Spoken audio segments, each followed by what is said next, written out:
Admiral Zix adjusted her biometallic exoskeleton as the holographic transmission stabilized. Across the void, Earth's blue marble hung defiantly in space, completely unaware that the most advanced military fleet in the galaxy was bearing down on it. "Prepare the surrender ultimatum," she commanded, her voice resonating through the command chamber of the Hegemony flagship. "Standard protocol. They have 72 of their rotational periods to submit." Lieutenant Krivol hesitated at his quantum console. "Admiral, perhaps we should study their military capabilities first?" The reconnaissance probes detected some unusual. Unusual? Zix mandibles clicked in amusement. "Lieutenant, they still use chemical propulsion. Their most advanced weapons split atoms like children playing with molecular toys. What could possibly be unusual about such primitives?" The transmission array hummed to life, broadcasting across all of Earth's communication frequencies. The message was simple, translated into every human language simultaneously. "Inhabitants of Sol 3. You will surrender all resources and submit to Hegemony rule. You have 72 rotations. Resistance will result in total planetary sterilization. This is your only warning." Within hours, responses began flooding back through Earth's communication networks. The bridge crew expected pleas for mercy, offers of negotiation, perhaps desperate attempts at appeasement. Instead, they got laughter. "Sir," reported Communications Officer Vexara, her photosensitive patches flickering with confusion, "the humans are mocking us." Admiral Zix primary eyes narrowed. "Explain." The main screen filled with intercepted transmissions. News anchors delivering the ultimatum while barely containing giggles. Social media platforms exploded with memes, showing tiny gray aliens fleeing from humans wielding various household objects. Comedy shows dedicated entire segments to imagining what galactic conquest would look like if attempted by beings who clearly hadn't done their homework. "They're calling us space Karens," Vexara reported, her voice uncertain about the translation. Dr. Sarah Chen sat in her MIT laboratory, surrounded by quantum field equations that would have made the Hegemony's best scientists weep with envy.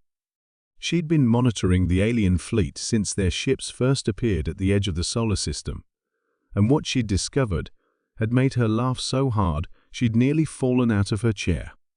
"Professor," her graduate student Marcus asked, "shouldn't we be worried?" "Those ships are massive."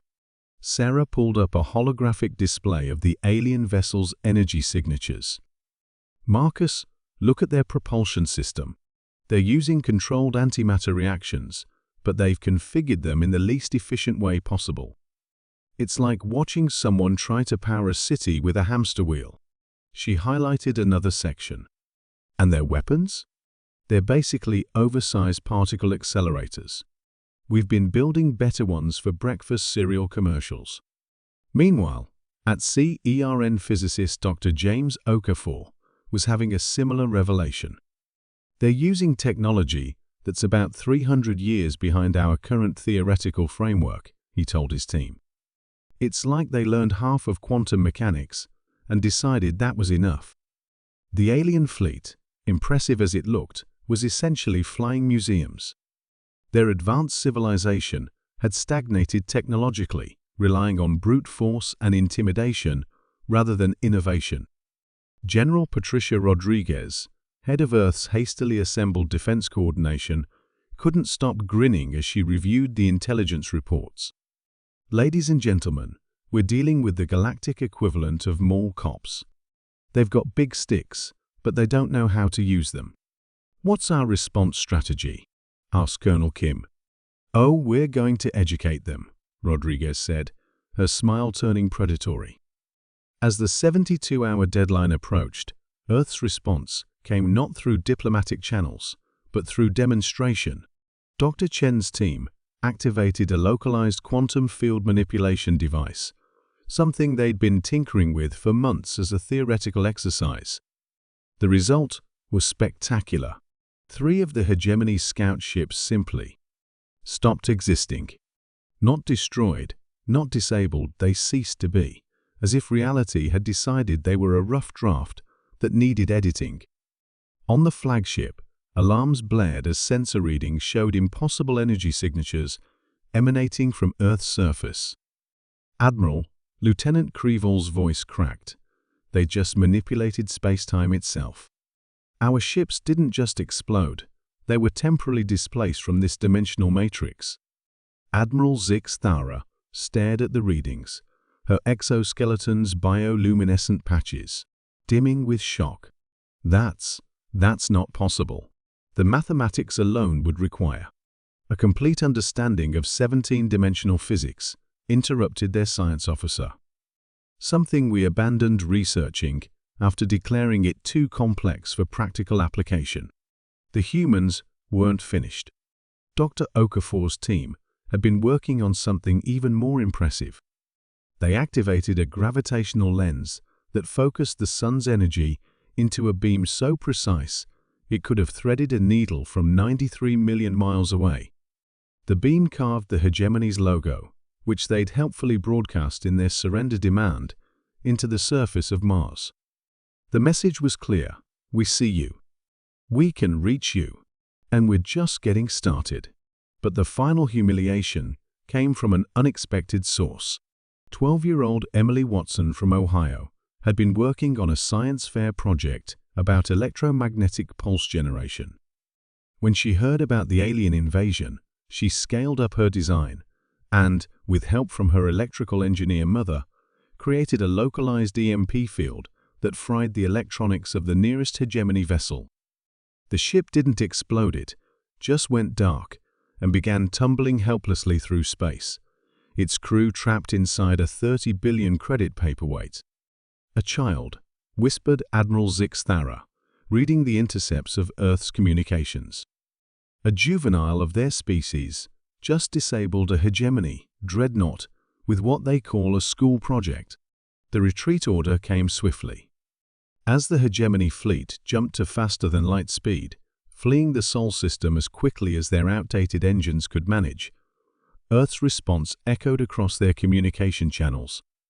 "Thanks for visiting. Don't forget to rate us 5 stars on Galactic Yelp." Dr. Chen watched the alien ships disappear on her monitors and shook her head.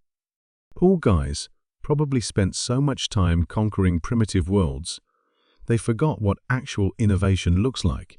Marcus pulled up news feeds showing global celebrations. "Think they'll be back?" "Oh, they'll be back," Sarah said, already sketching plans for humanity's first interstellar vessels. "But next time, we might just visit them first." In the depths of space, Admiral Zix Thara updated her mission report with trembling appendages. Sol 3 species exhibits dangerous levels of creativity and unpredictable technological advancement. Recommend immediate reclassification from primitive targets to potential existential threat. Suggest diplomatic contact only. Under no circumstances should the Hegemony attempt conquest of this system again. She paused, then added, "Also recommend increased research funding. Apparently, we've been doing everything wrong for the last 1,000 years." Back on Earth, humanity had learned something important about their place in the universe. Sometimes, the best defense against superior numbers is superior thinking. And sometimes, the best response to cosmic bullies is simply to laugh at them until they go away.